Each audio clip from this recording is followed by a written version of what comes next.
Hi friends, ഞാൻ Thankachan, retired motor vehicles inspector.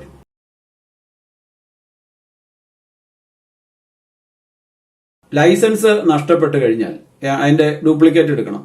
അപ്പോൾ ആ ഡ്യൂപ്ലിക്കേറ്റ് എടുക്കണമെന്നുണ്ടെങ്കിൽ ഈ നഷ്ടപ്പെട്ട ലൈസൻസിന്റെ നമ്പർ അറിഞ്ഞിരിക്കണം. പലപ്പോഴും ഈ ലൈസൻസ് നഷ്ടപ്പെട്ടതിന് ശേഷം ഇതിന്റെ ഒരു കോപ്പി പോലും കൈവശമില്ലാത്ത ആളുകൾക്ക് ഇതിന്റെ നമ്പർ ഓർമ്മയിൽ ഉണ്ടാകണമെന്ന് നിർബന്ധമില്ല. അങ്ങനെയുള്ള സാഹചര്യത്തിൽ എങ്ങനെയാണ് നിങ്ങൾക്ക് ഈ ലൈസൻസിന്റെ നമ്പർ കണ്ടെത്താനായിട്ട് സാധിക്കുക? ഇന്ന് നമ്മുടെ ഈ പരിവാഹൻ സൈറ്റിൽ, ഈ സാരഥി സൈറ്റിൽ തന്നെ ഈ DL സെർച്ച് എന്നുള്ള ഒരു സംവിധാനം ഉണ്ടെങ്കിലും ആ സംവിധാനത്തിൽ വളരെയധികം ശ്രമിച്ചാൽ പോലും നിങ്ങൾക്ക് അതിന്റെ ഡീറ്റെയിൽസ് കിട്ടാനായിട്ട് ബുദ്ധിമുട്ടുണ്ട്. അപ്പോൾ ആ സാഹചര്യത്തിൽ നിങ്ങൾക്ക് എന്ത് ചെയ്യാനായിട്ട് സാധിക്കും? നിങ്ങൾക്ക് ഈ ലൈസൻസ് എവിടെ നിന്നാണ് എടുത്തതെന്ന് അറിയാൻ സാധിക്കുമല്ലോ. അപ്പോൾ അതേ ഓഫീസിൽ, ഏത് RTO ഓഫീസിൽ നിന്നാണോ ഈ ലൈസൻസ് ലഭിച്ചിട്ടുള്ളത്, ആ RTO ഓഫീസിനെ സമീപിച്ച് ഒരു അപേക്ഷ സമർപ്പിക്കുക. ആ അപേക്ഷയിൽ നിങ്ങളുടെ പേരും അഡ്രസ്സും കൂടാതെ നിങ്ങളുടെ ഡേറ്റ് ഓഫ് ബർത്തും പറഞ്ഞു കഴിഞ്ഞാൽ അവിടുത്തെ പഴയ സ്മാർട്ട് മൂവിലുള്ള സോഫ്റ്റ്വെയറിൽ നിന്നും RTO ഓഫീസിലെ ഉദ്യോഗസ്ഥർക്ക് നിങ്ങളുടെ ഈ ലൈസൻസ് നമ്പർ നൽകാനായിട്ട് സാധിക്കും. നിങ്ങളുടെ പേര്, നിങ്ങളുടെ ഡേറ്റ് ഓഫ് ബർത്ത് കൃത്യമായിട്ട് അവിടെ അപ്ഡേറ്റ് ചെയ്തിട്ടുണ്ടെങ്കിൽ തീർച്ചയായിട്ടും അത് ലഭിക്കും. സ്മാർട്ട് മൂവിൽ അത് ലഭിക്കാനായിട്ട് സാധിക്കും. ആ രീതിയിലാണ് അത് സെറ്റ് ചെയ്തിട്ടുള്ളത്. അപ്പൊ അതാണ് ഏക മാർഗം. അല്ലെങ്കിൽ പിന്നെ ഏത് RTO ഓഫീസിലാണോ അവിടുത്തെ പഴയ രജിസ്റ്ററുകളെല്ലാം നിങ്ങൾ ഏതെങ്കിലും മാസമോ അല്ലെങ്കിൽ വർഷമോ ഉണ്ടെങ്കിൽ പഴയ രജിസ്റ്ററുകൾ തപ്പിയെടുക്കുക. ഇപ്പോൾ അത് തീർച്ചയായിട്ടും ഇത് പരിവാഹൻ സൈറ്റിലേക്ക് എല്ലാം അപ്ഡേറ്റ് ചെയ്തതിന് ശേഷം രജിസ്റ്ററുകൾ ലഭിക്കുക എന്നുള്ളതും ബുദ്ധിമുട്ടാണ്.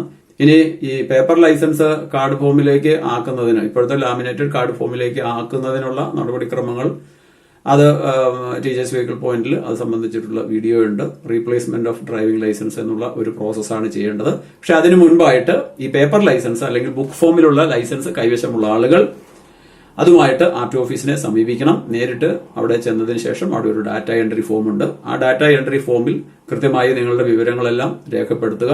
ഫോട്ടോ അടക്കം രേഖപ്പെടുത്തി നൽകി കഴിഞ്ഞാൽ കുറച്ച് ദിവസങ്ങൾക്ക് ശേഷം അല്ലെങ്കിൽ ചിലപ്പോൾ അപ്പോൾ തന്നെ നിങ്ങൾക്ക് ഈ ലൈസൻസിന്റെ പുതിയ നമ്പർ ഏത് നമ്പറിലാണ് അത് മുഴുവൻ അപ്ഡേറ്റ് ചെയ്യപ്പെടണം. അപ്പൊ ഈ പേപ്പർ ലൈസൻസോ അല്ലെങ്കിൽ ബുക്ക് ഫോമിലുള്ള ലൈസൻസിന്റെ ഡീറ്റെയിൽസ് ചിലപ്പോൾ നിങ്ങൾ ഇപ്പോഴത്തെ പുതിയ ഫോർമാറ്റിൽ ഏതാണ് ഈ ലൈസൻസ് നമ്പർ അത് റിട്രീവ് ചെയ്യാനായിട്ടുള്ള ഫോർമാറ്റ് ഉണ്ട്. ആ ഫോർമാറ്റിൽ അടിച്ചു നോക്കിയാൽ ഈ ചിലപ്പോൾ സാരഥി സൈറ്റിൽ നിന്നും നിങ്ങൾക്ക് ഇതിന്റെ ഡീറ്റെയിൽസ് കണ്ടെന്ന് വരാം. അപ്പോൾ അങ്ങനെ ഡീറ്റെയിൽസ്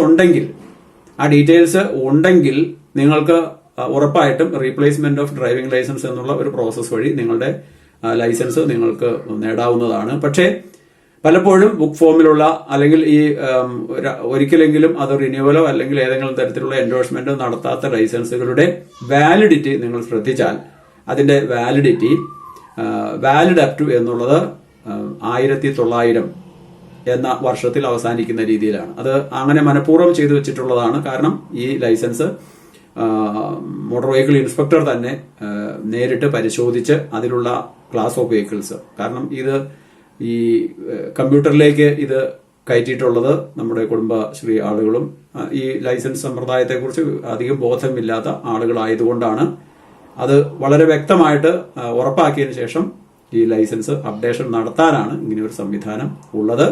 അപ്പോൾ പേപ്പർ ഫോമിലോ ബുക്ക് ഫോമിലോ ലൈസൻസ് ഉള്ള ആളുകൾ ചെയ്യേണ്ടത് ഇതാണ്. അവർക്കല്ലാതെ നേരിട്ട് ഈ പ്രോസസ് നടത്തി റിന്യൂവലോ അല്ലെങ്കിൽ ഒരു പ്രക്രിയയും നടത്താനായിട്ട് സാധിക്കില്ല.